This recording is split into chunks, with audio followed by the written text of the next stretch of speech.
Welcome to the AltaPoint short training series.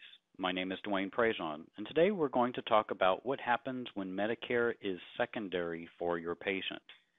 When Medicare is primary, you're just going to go to the billing tab and load it in as normal. However, when Medicare is secondary, we're going to go to the secondary insurance, load in our Medicare information, and there is one extra step that we need to do.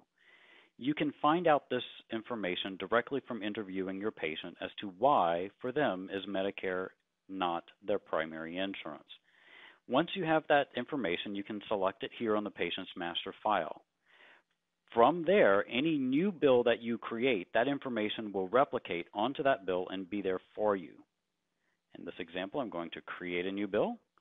I will go to the billing button, secondary insurance, and you can see that it replicated that type of secondary here. It does pull from each bill. So if you did forget to put it on the patient's master file, you may need to go to those bills where it's an error and correct it on those bills as it did not replicate as you needed it to. Don't forget that when Medicare becomes this patient's primary insurance, should they go into full retirement, you will need to go back into the patient's master file, click on the billing tab, and begin the process of moving the secondary information over to the primary.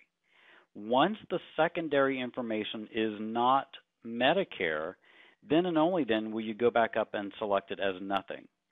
Again, this is only required if and only if Medicare is the true secondary insurance. As soon as something other than Medicare becomes the secondary, simply unselect it, and any new bill that you create from that point forward will have those settings for your patient. This concludes this training.